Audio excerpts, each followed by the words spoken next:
Hi besties, welcome to day 10 of me talking to the camera. And today is all about DIY. Yes, do it yourself. And I'm going to show you people the few things I got to my business, and I'm going to teach you guys how you can use them. It's not everything that you just go out and pay people. You can do this yourself at home.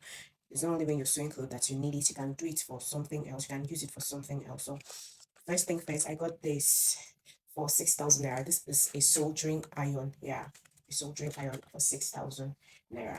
Okay, an eyelet machine. Yeah, I got this for, yeah, how much? 28,000 naira. Yes, this was gotten for 28,000 naira. Yeah, so I'm going to be showing you guys how to do this. You can do it at home. You can stay at home and do it. So I'm going to be teaching you guys how to use soldering iron and how to use this eyelet machine. So basically, from here, I'm going to be doing a voiceover. So stay with me and watch this video carefully. If you're stuck in any way, you can ask me a question. I'm available to answer you.